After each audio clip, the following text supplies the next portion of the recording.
മിശിഹായിൽ സ്നേഹമുള്ളവരെ, ക്രിസ്തുവിൻ്റെ ഉയിർപ്പ് നമുക്ക് നൽകുന്നത് പ്രത്യാശയുടെ സന്ദേശമാണ്. നമ്മൾ ജീവിക്കുന്ന രോഗവും യുദ്ധവും ഭാവിയെക്കുറിച്ചുള്ള ആകുലതകളുമൊക്കെ നിറഞ്ഞ ഈ ലോകത്തിലും ഒരു പുതിയ ജീവിതത്തെക്കുറിച്ചുള്ള ഒരു പ്രത്യാശ ക്രിസ്തുവിൻ്റെ ഉയിർപ്പ് നമുക്ക് നൽകുകയാണ്. ഈ ഈസ്റ്റർ ആഘോഷിക്കുമ്പോൾ നമ്മുടെ മനസ്സുകളിലും നിറയേണ്ടത് ആ പ്രത്യാശയാണ്. ഈ സഹനങ്ങൾക്കപ്പുറത്ത്, ഇന്ന് കടന്നു പോകുന്ന വേദനകൾക്കപ്പുറത്ത് ഉദ്ധാനത്തിൻ്റെ ഒരു മഹത്വമുണ്ട് എന്നുള്ള ഒരു തിരിച്ചറിവ്, ബോധ്യം, ഒരു ഓർമ്മപ്പെടുത്തൽ ഈ ഈസ്റ്റർ നമുക്ക് നൽകട്ടെ. ക്രിസ്തുവിനോട് ചേർന്ന് വിശ്വാസത്തോടുകൂടെ, സ്നേഹത്തോടുകൂടെ ജീവിതത്തിൻ്റെ ഭാരങ്ങൾ ഏറ്റെടുക്കുമ്പോൾ, ജീവിതത്തിൻ്റെ കുരിശുകൾ ഏറ്റെടുക്കുമ്പോൾ, ആ കുരിശുകൾക്കപ്പുറത്ത് ഉദ്ധാനത്തിൻ്റെ ഒരു മഹത്വം നമ്മുടെ ജീവിതത്തിൽ നിറയുമെന്ന് ഈ പ്രത്യാശയോടുകൂടെ തന്നെ നമുക്ക് വിശ്വസിക്കുകയും ചെയ്യാം. ഈ ഈസ്റ്റർ ദിനത്തിൽ നിങ്ങളുടെ ജീവിതങ്ങളുടെ ദൈവം പ്രത്യാശ കൊണ്ട്, സ്നേഹം കൊണ്ട്, സന്തോഷം കൊണ്ട് നൽകട്ടെ എന്ന് പ്രാർത്ഥിക്കുന്നു. ഈസ്റ്ററിൻ്റെ മംഗളങ്ങൾ ഒത്തിരി സ്നേഹത്തോടെ നേരുന്നു. ദൈവം നിങ്ങളെല്ലാവരെയും സമൃദ്ധമായിട്ട് അനുഗ്രഹിക്കട്ടെ.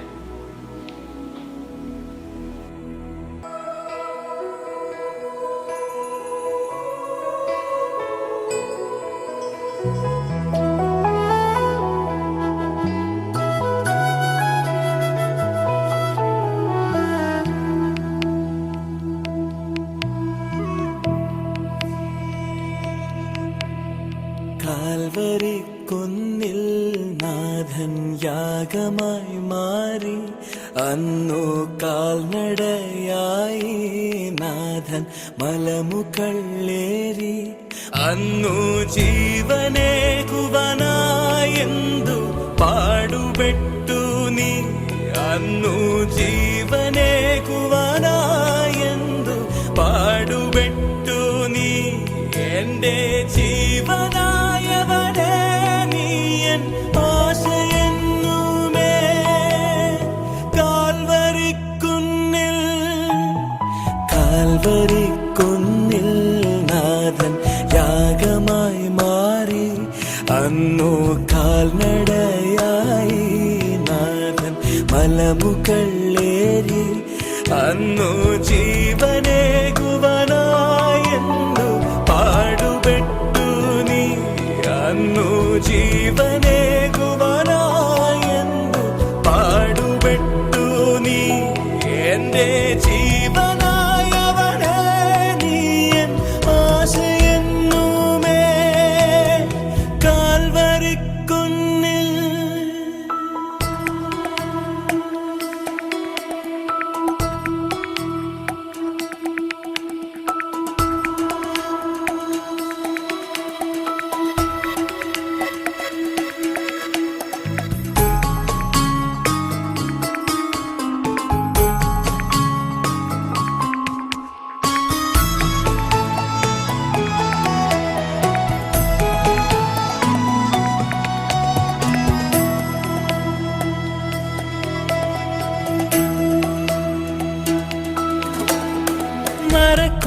മരക്കുരിശുമായി നാഥൻ മലമുകളേറി, മനസ്സരകളിൽ എന്നും വാഴുവാനായി. മരക്കുരിശുമായി നാഥൻ മലമുകളേറി, മനസ്സരകളിൽ എന്നും വാഴുവാനായി. മരക്കുരിശുമായി നാഥൻ മലമുകളേറി, മനസ്സരകളിൽ എന്നും വാഴുവാനായി. കാൽവരിക്കുന്നിൽ കാൽവരിക്കുന്നിൽ നാഥൻ യാഗമായി മാറി, അന്നു കാൽനടയായി നാഥൻ മലമുകളേറി, അന്നു ജീവനേകുവനായെന്നു പാടുപെട്ടു നീ. എന്റെ ജീവൻ